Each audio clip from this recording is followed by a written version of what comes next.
You know, a lot of the best written works start off with a bang, or even, dare I say, in the beginning. That's a bit of a God reference to all my Bible boys out there. But this isn't a written work, this is a website.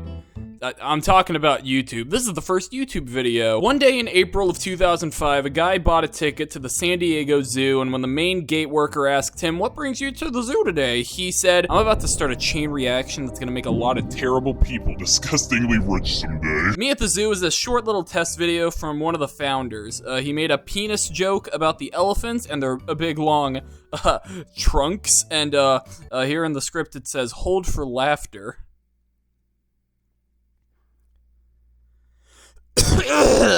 From that day forward, internet comedy took form, and we haven't looked back since. You know, Me at the Zoo, much like this video, is a bit of a documentary, and this guy is like the Michael Moore of elephants, if you really take a step back to think about it. I think the capitalization of the title's kind of weird, because they didn't pick a side between keeping it lowercase or being grammatically accurate, but what's even weirder is how low-key the first video in the history of YouTube is. It's a very humble beginning, to say the least. It's really funny to think how this 19-second nothing burger of a video could have paid for several kids' tuitions if it was monetized, or like maybe a cool hat and a slice of pizza or something. These guys clearly had no idea that they were about to change the internet and the culture at large forever, and with that hindsight in mind, this video has its charm as a novelty of sorts. Would have appreciated a shout out though, just a little thing like, "Hey, by the way guys, watch out on December 27, 2016. This kid Bro Jankster, he's gonna be posting a Skyrim glitch to his brand new channel, and he's gonna be the next big thing in 20 years. Can't you see? I don't think I've ever seen a nature documentary in full. In my brain, I think of them as the least interesting type of science fiction films. If you ask me, National Geographic is nothing more than another reason my Disney Plus subscription is more expensive than I wish it was. And by my subscription, I mean my dad's subscription that he shares with me. Thank you, Dad. If you want to get me to pay attention to all your trees and your animals and your flora and fauna crap too, you gotta hook me in with a special, hook. And that hook's name in this case is Randall. This guy Randall took some Nat Geo footage of a honey badger and put some of his homemade flamboyant narration over it, and then the internet did its internet thing, and now the video has a bigger population than all of Vietnam. Putting on my teacher hat with this one, the video's executed very well. Randall gives a very serviceable and convincing performance. He certainly walked so that Billy Eichner could run, and then Billy Eichner played a honey badger in the Lion King movie. Isn't that fun? I think little boy me was too scared of all the animal gore and the snakes to watch it all the way through, but that was pre-Live Leak, pre-Human Centipede Part 2, Nick, so that stuff doesn't faze me anymore. If anything, I can really relate to the honey badger. Much like when I walk past the homeless, the honey badger doesn't give a shit. I still wouldn't let the honey badger take my daughter to the prom, let's just be clear on that front. But you know what?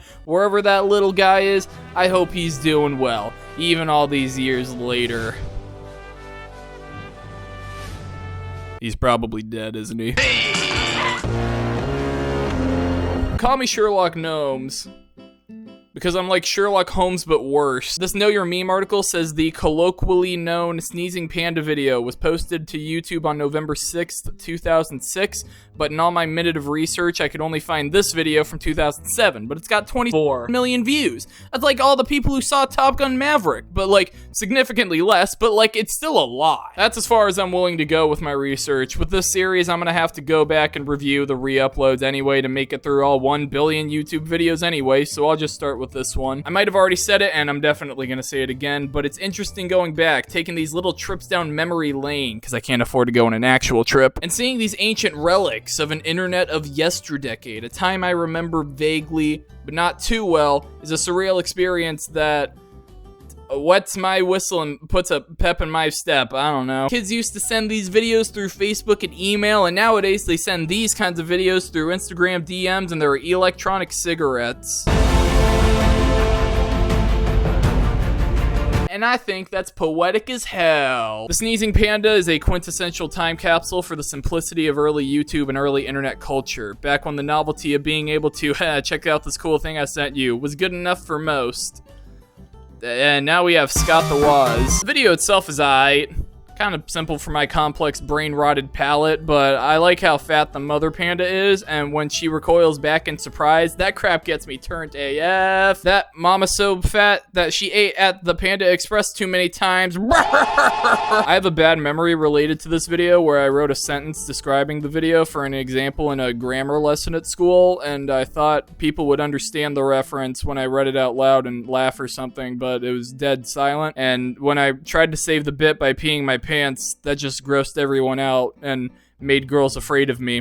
Bottom line, don't go to elementary school. They just don't get humor over there. I hope you guys didn't expect me to be an unbiased critic. Can't you see?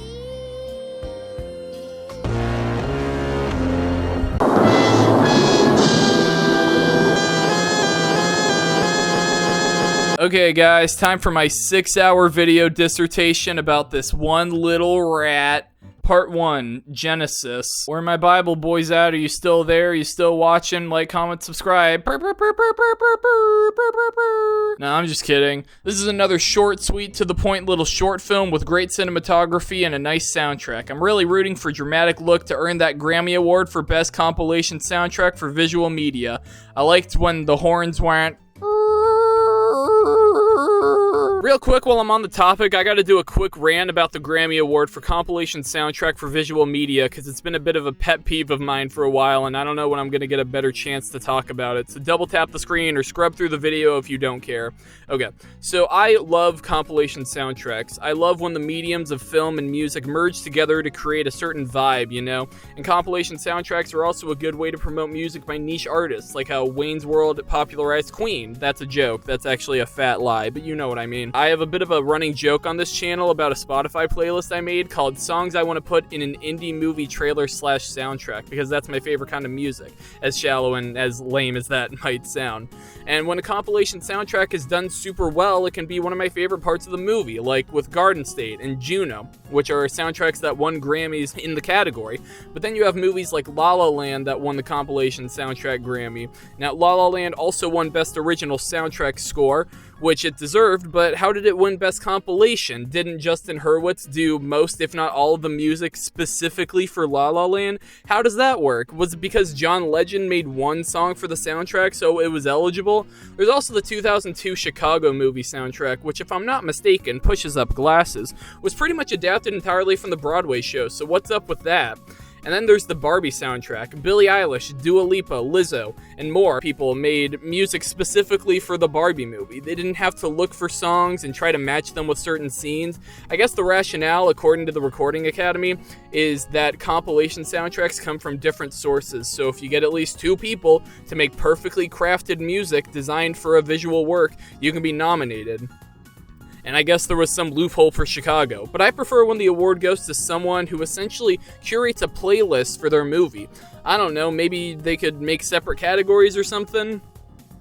And also go back in time and nominate the 500 Days of Summer soundtrack. I don't know for sure if I have autism or some other neurodivergent thing going on in my head, but if it ended up being the case that I did this whole time, I wouldn't be surprised, and the last minute or 2 of this video would make for perfect evidence. Hey guys, check this out. Hey Mr. Chipmunk, Freddy Fazbear's right behind you. Call me Megan Trainor, cause I made you look. I like a dog. A dog is smiling, and it likes to run around and chew on something, and it'll lick your face, but life's unfair, so I'm living with cats instead. These guys are alright too, though. Hi, furry boy. Okay, I'm sorry. Some of them can even play the piano. Just kidding! Hi, welcome to the show. Fun facts about viral videos you have to really scratch your brain to remember. On today's episode, did you know that the cat wasn't actually keyboarding? What? I don't know what to think anymore, man. Up is down, left is right, and the PS5 has no games. This video's fun. I like it. It's like how Santa's not real, but I'm still gonna go up to all the mall Santas I can find each and every December and give them a big old kiss on the freaking lips. Perfect analogy. The little ditty the dumb cat tickles on the ivories is fun and jaunty in an internet-y way, and I like his blue suit that looks like it could fit 2 adult-sized hands under as well. for ease of live animal puppetry. Look at that pussy go! It's not even looking at the keyboard. It's like Ray Charles and Stevie Wonder. Those three should make a movie together. As it turns out, while the original Keyboard Cat YouTube upload is from the late 2000s, the original video was recorded in the mid-80s, like all the good media, and the only good media, which means it's been so long that the little guy's probably helping grow a tree from a little seedling out in the Midwest somewhere. And I don't mean that the cat's a skilled gardener or still alive. I've seen a lot of people mourning this fictional feline persona, and all I have to say is that you all better be ready to shed some tears when these little scamps are dead and buried if you're gonna tell Keyboard Cat to rest in power. You get into one episode of Family Guy and suddenly you're like the second coming of Cat Jesus. Also, Keyboard Cat was probably the result of an awakening for at least one furry,